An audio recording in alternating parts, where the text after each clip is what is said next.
नमस्कार दोस्तों, आप सभी का बहुत बहुत स्वागत आपके अपने चैनल पर। कैसे हैं आप सभी? आशा करता हूं दोस्तों आप सभी अच्छे होंगे। आज का अपना दोस्तों टॉपिक रहेगा बाल विकास एवं शिक्षा शास्त्र।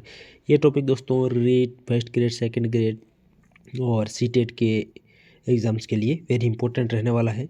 इसमें आज डिस्कशन करेंगे महत्वपूर्ण प्रश्न, सीडीपी के महत्वपूर्ण प्रश्नों के ऊपर डिस्कशन करेंगे। पहला प्रश्न दोस्तों, शिक्षा मनुष्य में अंतर्निहित क्षमता का परिपूर्णता में विकास करते हैं। ये कथन किसका है? स्वामी विवेकानंद का, स्किनर का, पेस्टालॉजी का या रविंद्रनाथ टैगोर का? तो सही आंसर इसका रहेगा ऑप्शन ए रहेगा, स्वामी विवेकानंद का। चलिए नेक्स्ट प्रश्न है यहाँ पे, बाल विकास को सर्वाधिक प्रभावित करने वाला कारक कौन सा है? बुद्धि परीक्षण, खेलकूद का मैदान, सुंदर विद्यालय भवन या इनमें से कोई नहीं? सही आंसर इसका हो जाएगा ऑप्शन बी, खेलकूद का मैदान। ऑप्शन नंबर इसका बी बिल्कुल ठीक रहेगा। नेक्स्ट प्रश्न है यहाँ पे, निम्नलिखित में से खेल पर आधारित विधि है? समस्या समाधान विधि, वाद विवाद विधि, व्याख्यान विधि, किंडर गार्डन विधि या इनमें से कोई नहीं? तो सही आंसर इसका रहेगा ऑप्शन डी रहेगा, किंडर गार्डन विधि। नेक्स्ट प्रश्न है, भारतीय संविधान के किस अनुच्छेद में 6 वर्ष से 14 वर्ष की आयु वर्ग के बच्चों के लिए निःशुल्क व अनिवार्य शिक्षा का अधिकार शामिल किया गया है? अनुच्छेद 15, अनुच्छेद 21A, अनुच्छेद 26, अनुच्छेद 45? तो इसमें राइट आंसर रहेगा ऑप्शन नंबर बी, अनुच्छेद 21A में इसका दोस्तों डिस्कशन किया गया है। भारतीय संविधान के अनुच्छेद 21A में 6 वर्ष से 14 वर्ष आयु के बच्चों के लिए निःशुल्क व अनिवार्य शिक्षा के ऊपर कौन सा आर्टिकल? Article 21A। चलिए आगे बढ़ते हैं। नेक्स्ट प्रश्न है यहाँ पे दोस्तों, निम्नलिखित में से अब शिक्षा हो गई है विद्यालय केंद्रित, मित्र केंद्रित, बाल केंद्रित या शिक्षक केंद्रित? तो सही आंसर रहेगा ऑप्शन नंबर इसका सी, बाल केंद्रित। चलिए अगला प्रश्न है यहाँ पे, पियाजे के अनुसार, जीन पियाजे के अनुसार संज्ञानात्मक विकास की द्वितीय अवस्था कौन सी है? ज्ञानेंद्रिय अवस्था, औपचारिक संक्रिया की अवस्था, पूर्व संक्रिया की अवस्था या मूर्त संक्रिया की अवस्था? तो सही आंसर इसका रहेगा ऑप्शन नंबर सी, पूर्व संक्रिया की अवस्था। जीन पियाजे ने 4 अवस्थाएं दी है दोस्तों। तो इसमें पहली अवस्था है यहाँ पे संवेदी पेशीय या संवेदनात्मक अवस्था, जो जन्म से 2 वर्ष के लिए। दूसरी है पूर्व संक्रियात्मक अवस्था, ये 2 वर्ष से 7 वर्ष तक। तीसरी अवस्था है दोस्तों स्थूल या मूर्त क्रियात्मक अवस्था, ये 7 से 12 वर्ष तक। और चौथी अवस्था है औपचारिक क्रियात्मक अवस्था, ये 12 वर्ष से प्रौढ़ावस्था तक। ये दोस्तों पियाजे ने मानसिक विकास की अवस्था को ही संज्ञानात्मक विकास का है, जो जीवन पर्यंत चलता है। और ये 4 अवस्थाएं जीन पियाजे ने बताई है। और जीन पियाजे का संज्ञानात्मक विकास का सिद्धांत इन्होंने दिया था और इनका जन्म 1896 में हुआ था। स्विट्जरलैंड के ये निवासी थे दोस्तों।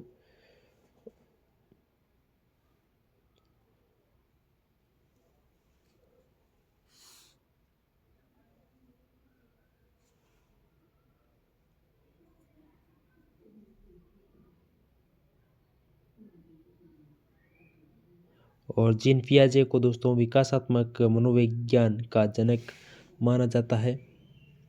जीन पियाजे के अनुसार बालक वातावरण के साथ संबंध बनाते हुए समझ का विकास करता है। वह बच्चा अपने मन का निर्माण सक्रिय रूप से करता है।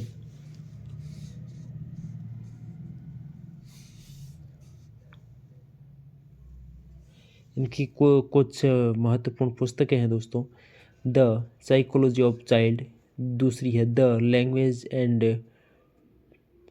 थॉट ऑफ द चाइल्ड, तीसरी है the child conception of the world, तीसरी है play dreams and imitations in childhood, एक है दोस्तों psychology and epistemology, behaviour and evolution, तीसरी है द साइकोलॉजी ऑफ इंटेलिजेंस। ये इनकी दोस्तों कुछ महत्वपूर्ण पुस्तकें भी है। नेक्स्ट प्रश्न है बालक के सामाजिकरण का प्रथम घटक है परिवार, खेल का मैदान, विद्यालय या इनमें से कोई नहीं। तो इसका सही आंसर रहेगा परिवार। बालक के सामाजिकरण का प्रथम घटक है परिवार।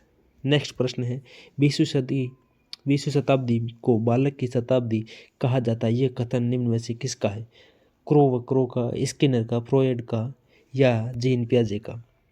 तो सही आंसर रहेगा ऑप्शन ए क्रो का ये दोस्तों कथन है। नेक्स्ट प्रश्न अधिगम का पुनरावृत्ति का सिद्धांत किसने दिया था? जीन पियाजे ने, केम्स ने, पैट्रिक पॉलो ने या स्टैनली हॉल ने? अधिगम का पुनरावृत्ति का सिद्धांत किसने दिया था? सही आंसर है इसका option number C Patrick Paulo. अगला प्रश्न पियाजे का मुख्यतः किसके योगदान के लिए जाने जाते हैं?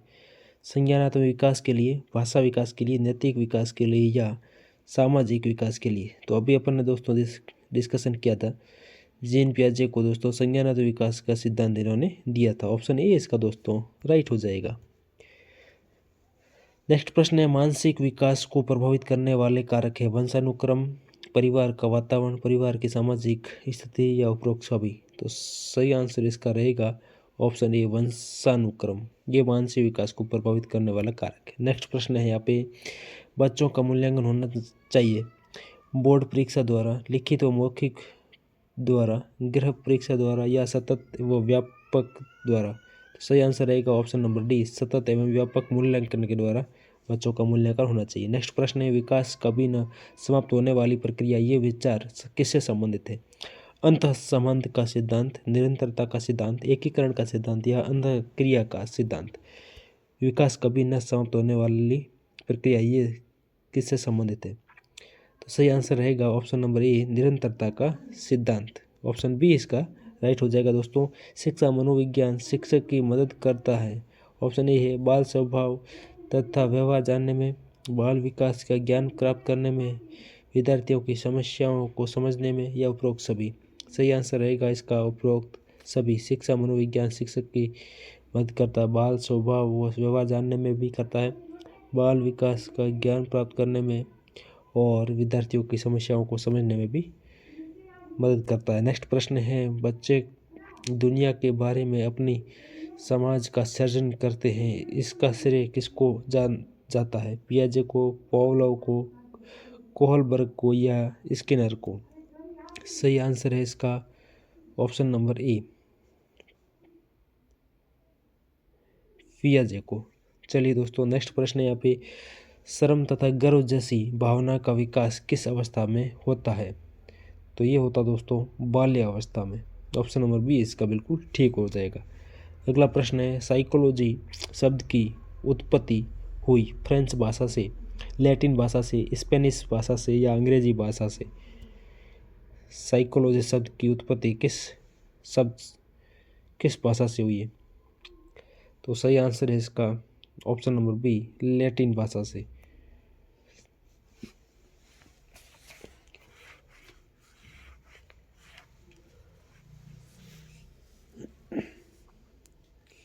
साइको में दोस्तों दो शब्द हैं,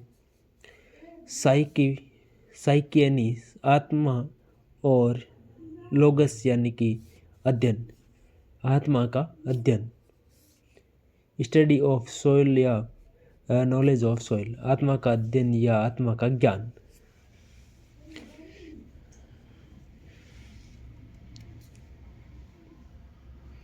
अगला प्रश्न है किस मनोवैज्ञानिक के अनुसार विकास एक सतत और धीमी प्रक्रिया है? तो ये दोस्तों बताया है स्किनर ने। ऑप्शन नंबर बी इसका राइट हो जाएगा। नेक्स्ट प्रश्न है शिक्षक एवं विद्यार्थी के मध्य संबंध होना चाहिए, कैसा होना चाहिए? स्नेह का, विश्वास का, सम्मान का या उपरोक्त सभी? सही आंसर रहेगा उपरोक्त सभी इसका। चलिए अगला प्रश्न है यहाँ पे परामर्श का उद्देश्य बच्चों को समझना, बच्चे को समायोजन में सहायता प्रदान करना, बच्चों की कमियों का कारण पता करना, या उपरोक्त सभी। सही आंसर रहेगा उपरोक्त सभी, ऑप्शन डी। आज का लास्ट प्रश्न दोस्तों, मनुष्य का व्यवहार मुख्यतः किससे प्रेरित होता है? तो सही आंसर रहेगा ऑप्शन नंबर बी, इसका रहेगा बुद्धि से। दोस्तों मनुष्य के व्यवहार का मुख्यतः प्रेरित करता है। तो ये थे दोस्तों महत्वपूर्ण प्रश्न। वीडियो कैसा लगा कमेंट सेशन में दोस्तों ज़रूर बताइएगा। मिलते हैं दोस्तों नेक्स्ट वीडियो में, तब तक के लिए जय हिंद, वंदे मातरम।